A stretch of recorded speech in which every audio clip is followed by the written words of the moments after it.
नमस्कार दोस्तों, आज की कक्षा में आपका स्वागत है। पिछली कक्षा तक हमने विश्व में वनस्पति और उसके प्रकारों के वितरण के बारे में पढ़ा था। पिछली कक्षा तक हम भूमध्य सागरीय वनस्पति, उसकी विशेषताओं और उनके वितरण का अध्ययन कर चुके हैं। आज हम मध्य अक्षांशीय या शीतोष्ण कटिबंधीय वनस्पति की विशेषताओं और उनके वितरण का अध्ययन करेंगे। जैसा कि नाम से स्पष्ट है, यह मध्य अक्षांशों में पाई जाती है, यानी 45 से 60 डिग्री अक्षांश के मध्य में ये वनस्पति पाई जाती है। और चूँकि शीतोष्ण कटिबंध है ये, और तो इसे शीतोष्ण कटिबंधी वनस्पति भी कहा जाता है। इस वनस्पति का विस्तार दोनों गोलार्धों में मध्य अक्षांशीय भागों में पाया जाता है, यानी कि 40 से 60 डिग्री अक्षांश मूलतः इसके क्षेत्र हैं। इसमें घास व वन दोनों प्रकार की वनस्पति पाई जाती है। इस वनस्पति को 3 भागों में बांटा गया है, तो इसमें घास भी पाई जाती है और वन भी पाए जाते हैं। इस वनस्पति को मुख्य रूप से 3 भागों में बांटते हैं। नंबर 1 है शीतोष्ण कटिबंधीय पतझड़ वन। सबसे पहले इसके बारे में अध्ययन करते हैं। इन वनों का विस्तार महाद्वीपों के पूर्वी भागों में पाया जाता है। विशेष रूप से उत्तरी अमेरिका, पश्चिमी यूरोप, चीन के पूर्वी भाग, जापान आदि भागों में इनका विस्तार पाया जाता है, और कुछ मात्रा में ये मंचूरिया, दक्षिणी साइबेरिया, हिमालय पर्वत में भी पाए जाते हैं। तो चूँकि उगते तो ये शीतोष्ण कटिबंधीय क्षेत्र में है, लेकिन शुष्क ऋतु में अपनी पत्तियां गिरा देते हैं, इसलिए इन्हें शीतोष्ण कटिबंधीय पतझड़ वनों के नाम से जाना जाता है। इस क्षेत्रों की जलवायु ग्रीष्मकाल में औसत तापमान 21 से 27 डिग्री सेल्सियस रहता है तथा शीतकाल में औसत तापमान 12 से 15 डिग्री सेल्सियस पाया जाता है। वर्षा का वार्षिक औसत 70 से 150 सेंटीमीटर तक रहता है। वर्षा वर्ष के प्रत्येक महीने होती है, अतः वनों के विकास के अनुकूल दशाएं पाई जाती है। तो वर्षा का औसत भी अच्छा है, 70 से 150 सेंटीमीटर वर्षा होती है, और ग्रीष्मकाल का जो औसत तापमान है वो 21 से 27 डिग्री सेंटीग्रेड पाया जाता है। इन वनों की विशेषताएं पढ़ते हैं। इन वनों में पत्तियां चौड़ी होती है तथा वृक्ष सघन रूप से पाए जाते हैं। सघन रूप से इसलिए पाए जाते हैं क्योंकि एक तो वर्षा अच्छी मात्रा में हो रही है, लगभग 150 सेंटीमीटर वर्षा का औसत है, और तापमान भी यहाँ पर लगभग औसत 20 से 25 डिग्री सेंटीग्रेड हम मान सकते हैं बना रहता है। वृक्षों की ऊंचाई लगभग 20 से 25 मीटर तक होती है। शीतकाल में इस क्षेत्र के वृक्ष अपनी पत्तियां गिरा देते हैं। तो शीतकाल में जब वर्षा नहीं होती है तो ये जो वृक्ष होते हैं शुष्क काल में अपनी पत्तियां गिरा देते हैं। इस अवधि में जीवन की सभी क्रियाएं सुषुप्त अवस्था में आ जाती है। इसको कायिक सूखा के नाम से जाना जाता है। तो जो शीतकाल की अवधि होती है, जब वर्षा नहीं होती है, तो जो सभी क्रियाएं हैं वो सुषुप्त अवस्था में आ जाती हैं, क्योंकि ये जो अक्षांश है यहाँ पर सूर्य की किरणें तिरछी पड़ती है, इसलिए शीतकाल भी थोड़ा कठोर होता है। तो जीवन की सभी क्रियाएं सुषुप्त अवस्था में आ जाती है। इस अवधि को कायिक सूखा के नाम से जाना जाता है। काफ़ी महत्वपूर्ण है। शीतोष्ण कटिबंधीय वनस्पति के क्षेत्र में है। शीतोष्ण कटिबंधीय पतझड़ वनों में जो शीतकाल की शुष्क अवधि होती है उसे कायिक सूखा के नाम से जाना जाता है। शीतोष्ण पतझड़ वनों में ओक, बीच, एलम, वासवुड, ट्यूलिप, चेस्टनट, हिकोरी, मेपुल आदि के वृक्ष पाए जाते हैं। तो ये यहाँ पाए जाने वाले प्रमुख वृक्ष हैं। ये देखिए मानचित्र में दिखाया हुआ है।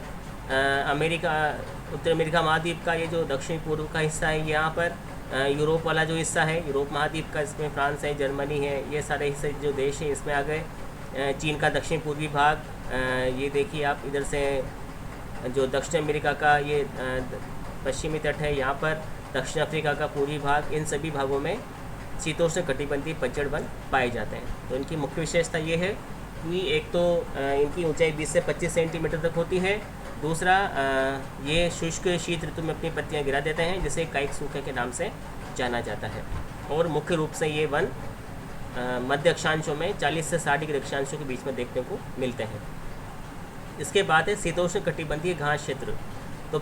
तो शीतोष्ण कटिबंधीय वनस्पति को हमने जैसा पढ़ा था कि 3 भागों में बांटा गया है। तो पहला जो भाग था वो तो शीतोष्ण कटिबंधीय पतझड़ वन है, और जो दूसरा भाग है वो है शीतोष्ण कटिबंधीय घास क्षेत्र। इस क्षेत्र में केवल घास ही उगती है, इसलिए इसे शीतोष्ण कटिबंधीय घास क्षेत्र के नाम से जाना जाता है। इनका वितरण 30 से 45 डिग्री अक्षांशों के मध्य दोनों गोलार्धों में पाया जाता है। 30 से 45 डिग्री अक्षांशों के मध्य दोनों गोलार्धों में है। इन घास के मैदानों को अलग अलग महाद्वीपों में अलग अलग नामों से जाना जाता है। विशेष रूप से ये घास के मैदान यूरेशिया, उत्तरी अमेरिका, दक्षिणी अमेरिका, दक्षिणी अफ्रीका, ऑस्ट्रेलिया व न्यूजीलैंड में पाए जाते हैं। ये वन कहाँ पर पाए जाते हैं दोस्तों? यूरेशिया, उत्तरी अमेरिका, दक्षिण अफ्रीका, ऑस्ट्रेलिया व न्यूजीलैंड में ये वन पाए जाते हैं। यहाँ की जलवायु ये घास के मैदान महाद्वीपों के मध्यवर्ती भागों में स्थित होने के कारण यहाँ पर महाद्वीपीय जलवायु पाई जाती है। ग्रीष्मकाल का औसत तापमान 26 से 32 डिग्री सेल्सियस तथा शीतकाल में 15 डिग्री सेल्सियस पाया जाता है।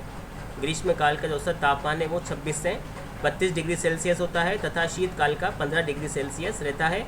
और वर्षा का जो वार्षिक औसत है वो 25 से 75 सेंटीमीटर के मध्य में होता है। तो चूंकि ये जो घास क्षेत्र हैं ये शीतोष्ण कटिबंधीय भागों में पाए जाते हैं, तापमान कम रहता है लेकिन वर्षा भी यहाँ पर कम है। 25 से 75 सेंटीमीटर वर्षा का वार्षिक औसत है। इसी कारण से यहाँ पर जो वनस्पति वो घास के रूप में देखने को मिलती है। अब इसकी विशेषताएं देखते हैं हम। शीतोष्ण घास की लंबाई 1 से 3 मीटर तक होती है। ग्रीष्मकाल में इसका विकास तापमान और वर्षा के कारण तीव्र गति से होता है। यह घास गुच्छों के रूप में पाई जाती है। इस घास के विभिन्न नाम हैं। अभी आपको जैसा बताया था मैंने, अलग अलग महाद्वीपों में शीतोष्ण कटिबंधीय घास को अलग अलग नामों से जाना जाता है। सबसे पहले है प्रेरी घास। संयुक्त राज्य अमेरिका व कनाडा के रॉकीज पर्वत के वृष्टि छाया प्रदेशों में पाई जाती है। जो घास संयुक्त राज्य अमेरिका व कनाडा के रॉकीज पर्वत के वृष्टि छाया प्रदेश में पाई जाती है, जो कि कनाडा रॉकी पर्वत के पूर्वी ढालों पर स्थित है वृष्टि छाया प्रदेश, जहाँ पर वर्षा नहीं होती है। तो वर्षा का औसत कम है, लगभग 25 से 75 सेंटीमीटर। वहाँ पर ये घास प्रेरी घास के नाम से जानी जाती है। इसके बाद स्टेपी घास। यह यूरोपीय रूस, कजाकिस्तान में काला सागर एवं कैस्पियन सागर से पश्चिमी साइबेरिया तक विस्तृत है। यानी लगभग मध्य एशिया का जो हिस्सा है वहाँ पर इस घास को स्टेपी घास के नाम से जाना जाता है। इसके बाद आती है पम्पाज। यह घास के मैदान अर्जेंटीना व यूरुग्वे के समीपवर्ती भागों में पाए जाते हैं। दक्षिणी अमेरिका में अर्जेंटीना व यूरुग्वे के समीपवर्ती भागों में ये घास पाई जाती है, वहाँ पर इसे पम्पाज के नाम से जाना जाता है। इसके बाद है वेल्स। दक्षिण अफ्रीका के पठारी भाग, दक्षिणी ट्रांसवाल, ऑरेंज फ्री स्टेट और लेसोथो में पाई जाती है। दक्षिण Africa, Transvaal, orange free state, यहाँ पर जो घास पाई जाती है शीतोष्ण कटिबंधीय घास, उसे वेल्स के नाम से जाना जाता है। डाउन्स। ऑस्ट्रेलिया के उत्तरी पूर्वी व तस्मानिया के उत्तरी भागों में जो घास पाई जाती है उसे डाउन्स के नाम से जाना जाता है। कैंटरबरी। न्यूजीलैंड में पाए जाने वाले शीतोष्ण कटिबंधीय घास को कैंटरबरी के नाम से जानते हैं। तो इसके लगभग 6 इसके नाम हैं अलग अलग भागों में। वापस एक बार हम देखते हैं इनको। प्रेरी घास संयुक्त राज्य अमेरिका और कनाडा में। स्टेपी घास यूरोपीय रूस, कजाकिस्तान में काला सागर एवं कैस्पियन सागर से पश्चिमी साइबेरिया। पम्पाज घास अर्जेंटीना व यूरुग्वे के समीपवर्ती भाग। वेल्स दक्षिण अफ्रीका के पठारी भाग, Transvaal, orange free state, Lesotho. Downs Australia के उत्तरी पूर्वी और तस्मानिया के उत्तरी भाग में। और कैंटरबरी न्यूजीलैंड में। तो इस हिसाब से ये जो घास क्षेत्र है ये आप देख रहे हैं, ये देखिए ये जो हिस्सा है ये स्टेपी घास क्षेत्र का है। स्टेपी घास, इसे स्टेपी कहते हैं। इसके बाद ये देखिए ये प्रेरीज है, प्रेरी घास के मैदान है। ये पम्पाज है, ये वेल्स है, और ये डाउन्स है, और ये कैंटरबरी है। और ये पुस्ताज है, पोलैंड में इसे पुस्ताज के नाम से जाना जाता है। मंचूरिया में भी इस प्रकार की घास मिलती है जिसे मंचूरियन ग्रासलैंड के नाम से जानते हैं। तो मुख्य रूप से इसके जो 6 क्षेत्र हैं वो स्टेपीज, प्रेरीज, पम्पाज, वेल्स, डाउन्स और कैंटरबरी है।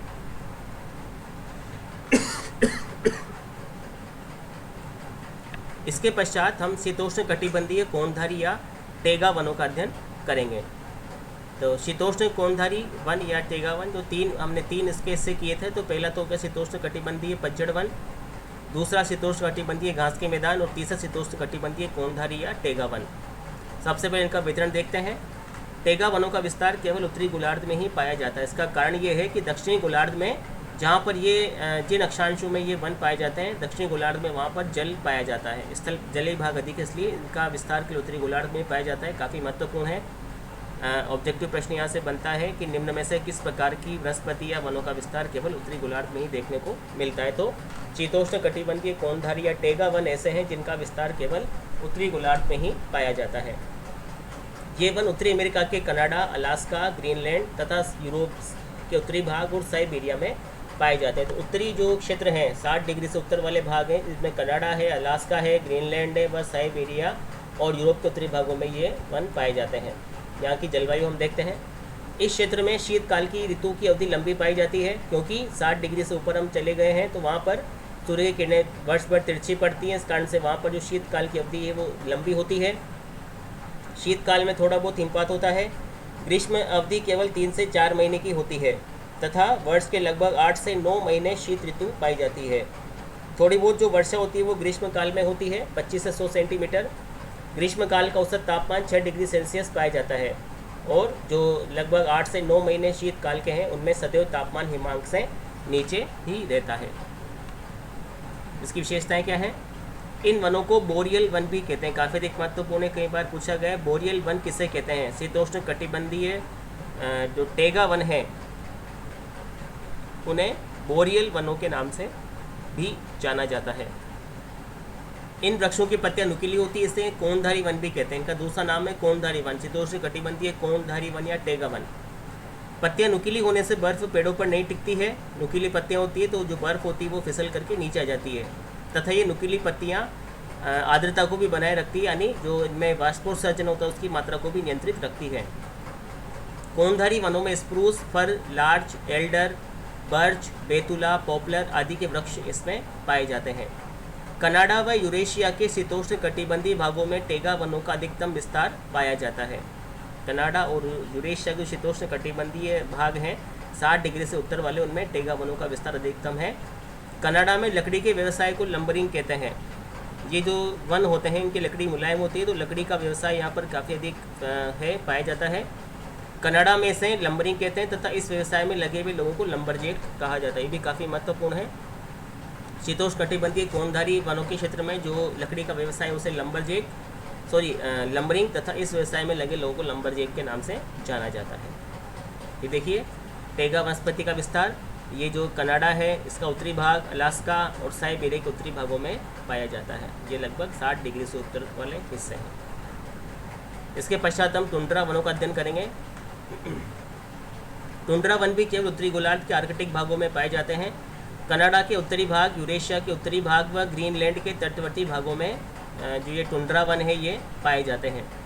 तो ये जो टुंड्रा वन है ये उत्तरी गोलार्ध में ही है, जो कारण टेगा वनों का था, यानी इन अक्षांशों में जहाँ पर कि टुंड्रा वन पाए जाते हैं वो भी यदि दक्षिण गोलार्ध की ओर जाते हैं तो वहाँ पर जल ही जल का विस्तार है, इसलिए ये वन भी केवल उत्तरी गोलार्ध में ही आर्कटिक क्षेत्र में पाए जाते हैं।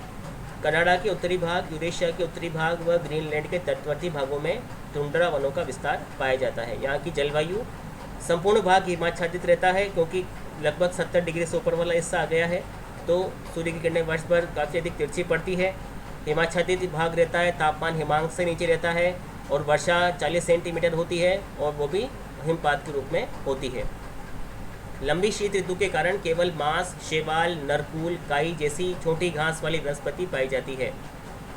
इसके पर्वतीय भागों में पाई जाने वाली वनस्पति को अल्पाइन टुंड्रा के नाम से जाना जाता है और ये विशेष रूप से कनाडा के उत्तरी भाग, यूरेशिया के उत्तरी भाग और ग्रीनलैंड के तटवर्ती भागों में पाई जाती है और यहाँ जो बात पाई जाती है उसे आर्कटिक टुंड्रा के नाम से जानते हैं। तो ये देखिए यहाँ पर साइबेरिया का उत्तरी भाग है, ग्रीनलैंड का तटवर्ती भाग और कनाडा का उत्तरी भाग, बेफिन की खाड़ी, लेब्राडोर जल संधि, ये सभी जो क्षेत्र हैं कनाडा के उत्तरी भाग वाले, इन्हें हम टुंड्रा बायोम के अंतर्गत या टुंड्रा वनस्पति के अंतर्गत रखते हैं। तो यहाँ पर वर्ष पर लगभग बर्फ़ जमी रहती है और तापमान हिमांक से नीचे बना रहता है, तो वनस्पति उसी प्रकार की यहाँ पर देखने को मिलती है।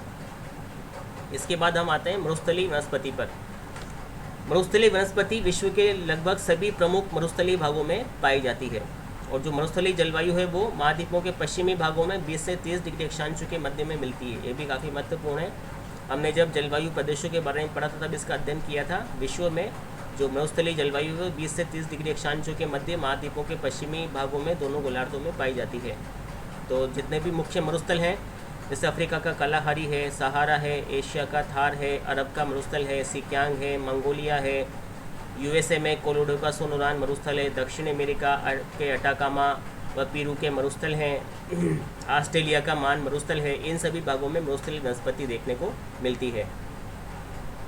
वर्षा 25 सेंटीमीटर से कम होती है। ग्रीष्मकाल का औसत तापमान 25 से 30 डिग्री सेल्सियस और शीतकाल का औसत तापमान 12 से 20 डिग्री सेल्सियस होता है। ग्रीष्मकाल में कभी कभी तापमान 50 डिग्री तक भी पहुंच जाता है। तो उच्च तापांतर इस क्षेत्र की प्रमुख विशेषता देखने को मिलती है। ये इसकी विशेषताएं हैं। उच्च तापमान और निम्न वर्षा के कारण कांटेदार वृक्ष तथा झाड़ियाँ पाई जाती है। तो जो वनस्पति अधिक विकसित नहीं होती है, कांटेदार झाड़ियों और वृक्षों के रूप में होती है। नागफनी, सेजब्रूश, सेक्सोल, अकेशिया जैसी कांटेदार वनस्पति व झाड़ियाँ पाई जाती है। अब इनके ये जो इन वृक्ष होते हैं वो इस प्रकार के होते हैं कि शुष्क दशाओं को सहन कर लें। जैसे इनमें कुछ विशेषताएं पाई जाती है। इनकी जड़ें लंबी होती है जो गहराई से जल सोख सकती है। पत्तियां छोटी व कांटेदार होती है। छाल मोटी होती है। ये सभी चीज़ें वाष्पीकरण को कम करती है। इन सभी विशेषताओं के कारण ये शुष्क दशाओं में भी अपना अस्तित्व बना करके रख लेते हैं। ये देखिए विश्व के सभी मरुस्थलीय भाग हैं। तो ये आप देख रहे हैं, अफ्रीका का सहारा मरुस्थल है, कालाहारी मरुस्थल, अरब का मरुस्थल, थार का मरुस्थल, मध्य एशिया के सिकियांग मरुस्थल, ऑस्ट्रेलिया का मान मरुस्थल, अटाकामा और पेरू के मरुस्थलीय भाग। इन सभी भागों में विश्व में मरुस्थलीय वनस्पति का विस्तार देखने को मिलता है। इसके पश्चात पर्वतीय वनस्पति का अध्ययन करते हैं। ये अंतिम वनस्पति के प्रकार हैं। पर्वतीय भागों में भी नीचे से लेकर ऊंचाई की ओर सदाबहार से लेकर शुष्क वनस्पति तक पाई जाती है। तो अभी तक जो हमने पढ़ा था वो तो वनस्पति का क्षैतिज वितरण था। अभी तक जो हम पढ़ रहे थे दोस्तों वो वनस्पति का क्षैतिज वितरण था। पर्वतीय वनस्पति का वितरण जो है वो लंबवत आधार पर बांटा गया। नहीं, जैसे जैसे हम पर्वतीय भागों में ऊंचाई पर बढ़ते जाते हैं वैसे वैसे वनस्पति का जो वितरण है वो अलग अलग प्रकार से होता जाता है। तो जैसे जैसे हम ऊंचाई की ओर जाते हैं वैसे वैसे वनस्पति विविध प्रकार की होती जाती है। जहाँ पर आप देख रहे हैं कि सदाबहार से लेकर के शुष्क वनस्पति तक पाई जाती है। विश्व के विभिन्न पर्वतीय क्षेत्रों जैसे हिमालय, आल्प्स, राकी, एंडीज आदि पर्वतीय भागों में इस प्रकार की वनस्पति देखने को मिलती है। तो विश्व के जितने भी उच्च पर्वतीय क्षेत्र हैं वहाँ पर पर्वतीय वनस्पति पाई जाती है। ऊंचाई के अनुसार इनका वितरण निम्न प्रकार है। 600 मीटर की ऊंचाई तक ढालों व घाटियों में उपोष्ण कटिबंधीय सदाबहार और उपोष्ण कटिबंधीय पर्णपाती वन देखने को मिलते हैं। तो 600 मीटर की ऊंचाई तक उपोष्ण कटिबंधीय सदाबहार, उपोष्ण कटिबंधीय पर्णपाती वनों की विशेषताएं पाई जाती है। 600 मीटर की अधिक ऊंचाई पर उष्ण पर्णपाती वन पाए जाते हैं क्योंकि शुष्कता बढ़ती है। इसके बाद 3000 मीटर की ऊंचाई तक शीतोष्ण कोणधारी वन देखने को मिलते हैं। यानी 600 मीटर से अधिक ऊंचाई पर तो उष्ण पर्णपाती वन थे। इसके पश्चात उससे अधिक ऊंचाई तक 3000 मीटर की ऊंचाई तक शीतोष्ण कोणधारी वन पाए जाते हैं जो कि सदाबहार वन होते हैं। इनमें चीड़, स्प्रूस, डगलस, देवदार, फर, पाइन आदि के वृक्ष मिलते हैं। तो ये कोणधारी वन है। तो कोणधारी वन इसलिए कि इतनी अधिक ऊंचाई पर बर्फ जमी रहती, हिमपात होता है। तो ये जो कोणधारी वन है तो बर्फ इनकी पत्तियों पर नहीं टिकी रहती है, वो खिसक करके नीचे की तरफ आ जाती है। 3000 मीटर से अधिक ऊंचाई पर अल्पाइन घास क्षेत्र पाया जाता है। इससे अधिक ऊंचाई पर जो है वनस्पति वो नहीं मिलती है, केवल घास पाई जाती है। इस क्षेत्र में ग्रीष्म काल में पशुचारण होता है क्योंकि शीतकाल में बर्फ़ जमी रहती है तो पशुचारण संभव नहीं है। लेकिन ग्रीष्म काल में जैसे ही बर्फ़ पिघलती तो चरवाहे अपने पशुओं को लेकर के इन क्षेत्रों में चले जाते हैं और पशुचारण का कार्य करते हैं। शीतकाल में वापस ये लोग नीचे की ओर आ जाते हैं। इसे ऋत्विक स्थानांतरण के नाम से भी जाना जाता है। तो ये ऋत्विक स्थानांतरण का उदाहरण है जिसमें पशुपालक ग्रीष्मकाल में पहाड़ी ढालों और उच्च पर्वतीय भागों की ओर चले जाते हैं और वो शीतकाल में वापस पुनः नीचे की ओर घाटियों में आ जाते हैं। अल्पाइन घास क्षेत्र के ऊपर सदैव बर्फ जमी रहती है, तापमान हिमांक से नीचे रहता है, इसलिए वहाँ पर वन नहीं पाए जाते हैं। ये देखिए यहाँ पर आप देख रहे हैं सबसे नीचे डेसिडियस ट्री फॉरेस्ट है, पतझड़ वन यहाँ पर आप देख रहे हैं। इसके बाद हम जैसे जैसे ऊपर बढ़ते जाते हैं इसके बाद पतझड़ वनों के देखा शीतोष्ण कटिबंधीय पतझड़ वन। उसके बाद ये देखिए आप निडल ट्री फॉरेस्ट कोणधारी वन यहाँ पर है। यहाँ पर जैसे जैसे आप ऊपर बढ़ेंगे वैसे वैसे झाड़ियाँ और चारागाह और ग्रासलैंड यहाँ पर पाए जाते हैं। और जैसे सबसे ऊपर जाएंगे तो यहाँ पर चूँकि बर्फ़ जमी रहती है, हिमांक से जो तापमान रहता है, इसलिए यहाँ पर वनस्पति विहीन क्षेत्र पाया जाता है। तो केवल शीतोष्ण कटिबंधीय पतझड़ वन और कोणधारी वन, ये दो ही यहाँ पर मुख्य वनस्पति देखने को मिलती है। कोणधारी वनों से ऊपर यानी 3000 मीटर से अधिक की ऊंचाई पर यहाँ पर केवल घास और मांस लिचेन जैसी वनस्पति आगे की तरफ देखने को मिलती है। तो इस प्रकार से जैसे जैसे हम पर्वतीय भागों में ऊंचाई की ओर बढ़ते जाते हैं वैसे वैसे वनस्पति की सघनता कम होती जाती है। 3000 मीटर तक आपको पेड़ों की संख्या देखने को मिलेगी। 3000 से अधिक मीटर की ऊंचाई पर घास आदि जैसी वनस्पति आपको देखने को मिलती है। तो इस प्रकार से हमने विश्व के वनस्पति वितरण के बारे में अध्ययन किया। ये शेष भाग था उसका। इस भाग वनस्पति वितरण का अध्ययन हमने 3 भागों के अंतर्गत किया है, भाग 1, भाग 2 और भाग 3।